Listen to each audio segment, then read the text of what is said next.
こんにちは。いかがお過ごしでしょうか？この動画では、ブレンダーをバージョンアップした時に、ファイルを開こうとすると固まってしまう時の対処方法を紹介します。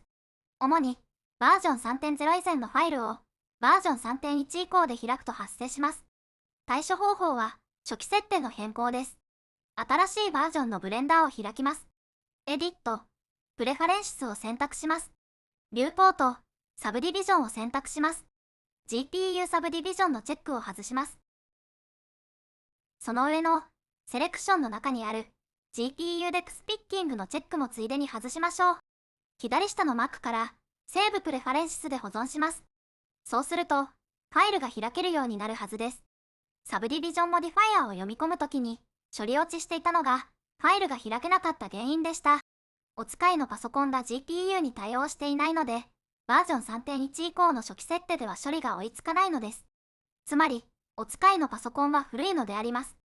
GPU を搭載したパソコンに買い替えるか、ブレンダーの GPU を活かした機能はオフにするようにしましょう。以上で、今回の動画はおしまいです。ご視聴ありがとうございました。